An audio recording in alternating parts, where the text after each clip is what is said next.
अस्सलाम वालेकुम। कल्ह असां इंग्लिश जे हिकिड़े ओवरव्यू खे ॾिठोसीं। उन में कुझु शयूं रहिजी वियूं जेके ज़रूरी थो सम्झां त उन्हनि खे बि पूरो करिजे। हिते असां सेमांटिक्स पढ़ीसीं त जेका लिंग्विस्टिक आहे उहा टिनि हिसनि में विरहायल आहे। हिकु साउंड, ॿियो स्ट्रक्चर ऐं टियों सेमांटिक्स। हाणे हीअ जेका बि आहे, हीअ जेको हिसो आहे इहो लिंग्विस्टिक में मीनिंग सां डील कंदो आहे। मीनिंग यानी कंहिंजी वर्डनि जी जेका आहे माना। सेमेंटिक्स जेका हूंदी आहे उहा लिटरल मीनिंग ॿुधाईंदी आहे। मतिलबु जेका वर्ड जी जेका असां डिक्शनरी में माना ॾिसंदा आहियूं उहा लिटरल मीनिंग हूंदी आहे त उन वर्ड जी। ऐं ही प्राग्मेटिक्स में छा हूंदो आहे, कॉन्टेक्सचुअल जेका आहे मीनिंग ॾिठी वेंदी आहे वर्डनि जी। कॉन्टेक्सचुअल मिसाल मां त चवां he is an apple of my eye। ही मुंहिंजी अखि जो तारो आहे। ऐं ही मुंहिंजी मिसाल जे करे असां हुन में वञूंसीं त हिकिड़ो सूफ़ आहे जेको मुंहिंजी अखि जो सूफ़ आहे। हाणे हिन जी जेका आहे कॉन्टेक्सचुअल मीनिंग माना त ही मूंखे ॾाढो प्यारो आहे। त इहे जेका माना हिकिड़ा ज़ाहिरी तौर ते जेका माना जेका हिन जे पुठियां लिकियल हूंदी आहे न उहा प्राग्मेटिक्स में पढ़ी वेंदी आहे। जीअं रीड बिटवीन द लाइन्स। हाणे जेकॾहिं हिन जो असां लिटरल माना ॾिसूं त पढ़ो लाइनुनि जे विच में। हालांकि हिन जो मतिलबु आहे त हिडन माना हिडन जेको हुन में मैसेज रखियलु आहे उनखे सम्झो। त इहा जेका हिन में पढ़ी वेंदी आहे। ॿियो असां हिते हिन जी डिवीज़न कईसीं क्लास जी त हिकिड़ो डिपेंडेंट हुयो, ॿियो इंडिपेंडेंट हो। ही डिपेंडेंट जा क़िस्म आहिनि। नाउन क्लास थी वियो, एडजेक्टिव क्लास थी वियो ऐं एडवर्ब क्लास थी वियो। अच्छा, जॾहिं सेंटेंस में असां हीअ सभु शइ पढ़ंदासीं त उन खां पोइ हिते पंक्चुएशन बि ईंदी, उनखे बि सिखंदासीं त पंक्चुएशन किथे किथे यूज़ कजे। ऐं इन खां अलावा ॿियो अॻिते हलां, ही पार्ट्स ऑफ स्पीच जो बि हिकिड़ो ओवरव्यू वरितोसीं। हिते जेका आहे एडजेक्टिव जेका डिफाइन कंदी आहे सिर्फ़ु नाउन खे कंदी आहे, प्रोनाउन खे न। इहो नोट करे छॾिजो। ठीकु। उनखां पोइ असां वर्ब ॾिठीसीं त वर्बनि में टिनि क़िस्मनि जी वर्ब आहे। वर्ब टू बी आहे, वर्ब टू हैव आहे, एक्शन वर्ब आहे। हाणे हीअ जेका बि आहे कम सां आहे। वरी तव्हांजे ज़हन में हिकिड़ो ख़्यालु ईंदो त कुझु त ट्रांज़िटिव वर्ब बि हूंदा आहिनि, इंट्रांज़िटिव वर्ब्स बि हूंदा आहिनि ऐं ॿियो काज़िटिव वर्ब्स बि हूंदा आहिनि। त इहे सॼा हिन में जॾहिं अंदरि पढ़ियासीं न त उन में क़िस्म अची वेंदा त ट्रांज़िटिव कहिड़ा थींदा आहिनि, इंट्रांज़िटिव कहिड़ा थींदा आहिनि, काज़िटिव कहिड़ा थींदा आहिनि। इन खां अलावा हेॾे अचूं त असां जेके सेंटेंस जा कंपोनेंट्स पढ़ियासीं, सब्जेक्ट आहे, वर्ब आहे, ऑब्जेक्ट आहे। हिन सब्जेक्ट में वरी डायरेक्ट सब्जेक्ट बि थींदो आहे, इनडायरेक्ट सब्जेक्ट बि थींदो आहे। ईअं ई वरी ऑब्जेक्ट में डायरेक्ट ऑब्जेक्ट बि थींदो आहे, इनडायरेक्ट ऑब्जेक्ट बि थींदो आहे। माना हिकिड़े जुमिले में ई ॿ ऑब्जेक्ट बि अची सघनि था, या हिकिड़े जुमिले में ई ॿ सब्जेक्ट बि अची था सघनि। मिसाल कीअं, हुन मूंखे किताब ॾिनो। हुन मूंखे किताब ॾिनो।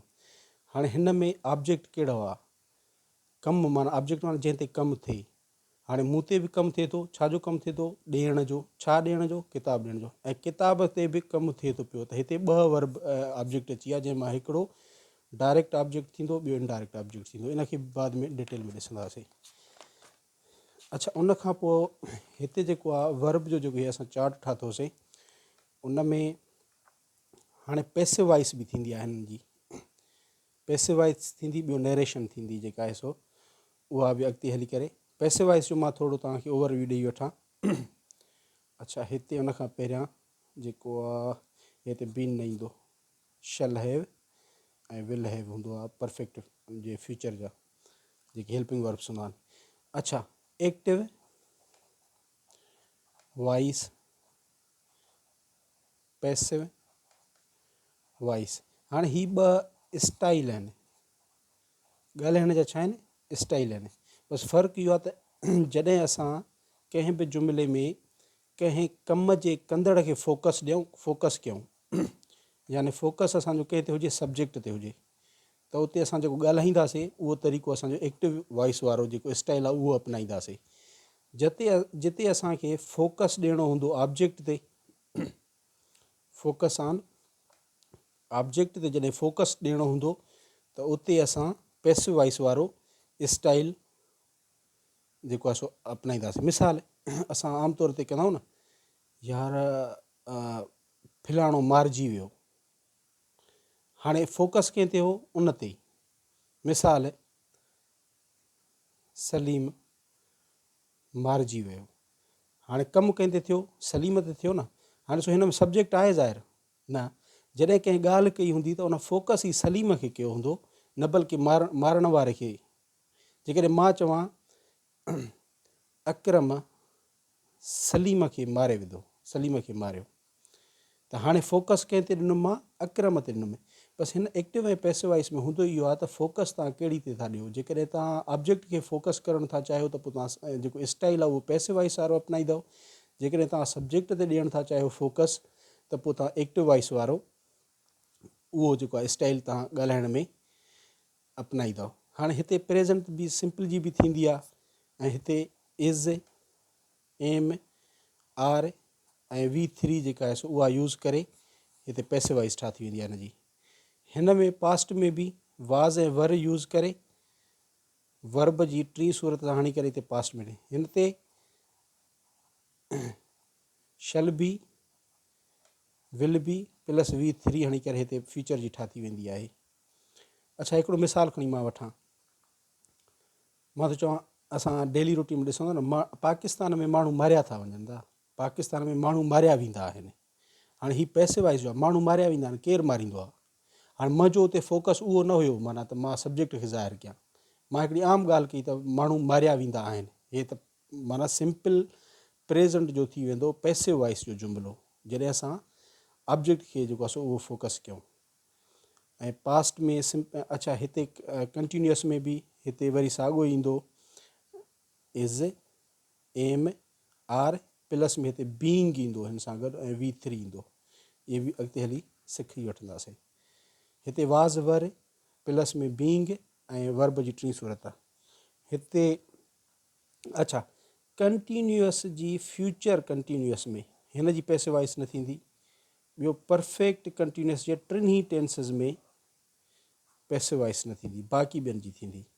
परफेक्ट प्रेज़ेंट में मिसाल हैव ऐं असां हैज़ बीन हणंदासीं, पोइ V3 हणंदासीं। हिते हैड बीन प्लस V3, हिते will have been plus V3, shall have been plus verb जी 3 सूरत।